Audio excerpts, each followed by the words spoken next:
Hello students, প্রতিদিনের মতো আজকে আবার একটি নতুন ভিডিও নিয়ে আমি হাজির হয়েছি। আজকের আলোচনার বিষয় second semester minor political science. Second semester minor political সায়েন্সের একটি প্রশ্ন নিয়ে আজকে আলোচনা করব। তোমরা যদি আমার চ্যানেলে নতুন হয়ে থাকো তাহলে চ্যানেলটিকে সাবস্ক্রাইব করে নিবে, তাহলে সবার আগে নোটিফিকেশন তোমাদের কাছে পৌঁছে যাবে। কি বলছে? ভারতের নাগরিকদের মৌলিক কর্তব্য। ভারতের নাগরিকদের মৌলিক কর্তব্য, এই কর্তব্য সম্পর্কে আজকে আলোচনা করব।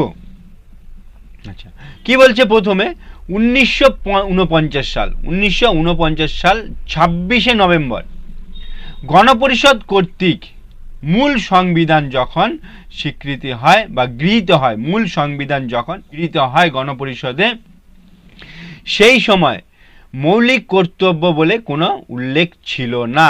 সেই সময় মৌলিক কর্তব্য বলে কোনো উল্লেখ ছিল না। এটি কি হয়? 42তম সংবিধান সংশোধন, 42তম সংবিধান সংশোধন 1976 সালে যখন 42তম সংবিধান সংশোধন হয়, তখন সংবিধানের 51 নম্বর ধারায় 10টি কর্তব্য সম্পর্কে আলোচনা করা হয়। পরবর্তীতে কি হয়? পরবর্তীতে 2002 সালে 86 নম্বর সংবিধান সংশোধন, 86 নম্বর সংশোধনের সময় কি হয়? 51 একটি নতুন ধারা সংযোজন করা হয়। 51 একটি নতুন ধারা সংযোজন করা হয়। এখানে কি বলা হয়? এখানে মৌলিক অধিকার, ভারতের নাগরিকদের 11টি মৌলিক অধিকার, 11টি মৌলিক কর্তব্য, 11টি মৌলিক কর্তব্যের কথা বলা হয়, যেই কর্তব্যগুলো কি ভারতীয় নাগরিকদের পালন করা উচিত। আচ্ছা, কি বলছে এখানে? সেই অধিকারগুলো কি কি? 1 নম্বর কর্তব্য কি বলছে? সংবিধান মান্য করা, সংবিধানের আদর্শ ও প্রতিষ্ঠান সমূহ, জাতীয় পতাকা, জাতীয় স্তোত্রের প্রতি শ্রদ্ধা প্রদর্শন করা, এটা হলো 1 নম্বর কর্তব্য। 2 নম্বর কর্তব্য কি বলছে? 2 নম্বর কর্তব্য বলছে যেসব মহান আদর্শ জাতীয় স্বাধীনতা সংগ্রামে অনুপ্রেরণা জুগিয়েছিল তাদেরকে সযত্নে সংরক্ষণ ও অনুসরণ করা, তাদেরকে সযত্নে সংরক্ষণ করতে হবে এবং অনুসরণ করতে হবে।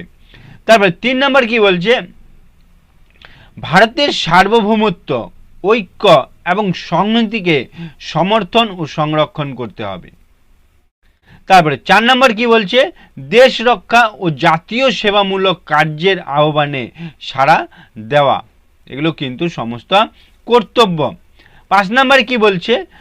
ধর্মগত, ভাষাগত, আঞ্চলিক বা শ্রেণীগত ভিন্নতার ঊর্ধ্বে উঠে ভারতীয় জনগণের মধ্যে ঐক্য ও ভ্রাতৃত্ববোধ ও বিকাশের জন্য নারীর মর্যাদা হানিকর কি হচ্ছিল? প্রথা সমূহকে বর্জন করা। তারপরে 6 নম্বর বলছে দেশের কি বলছিল? মিশ্র সংস্কৃতি গৌরবময় ঐতিহ্যকে মূল্যদান দেওয়া এবং তার সংরক্ষণ করা। তারপরে কি বলছে? বনভূমি, হ্রদ, নদ নদী এবং বন্যপ্রাণী সহ প্রাকৃতিক পরিবেশের সংরক্ষণ এবং তার উন্নত সাধনে এবং জীবন্ত প্রাণী সমূহের প্রতি মর্মত্ববোধ পোষণ করা।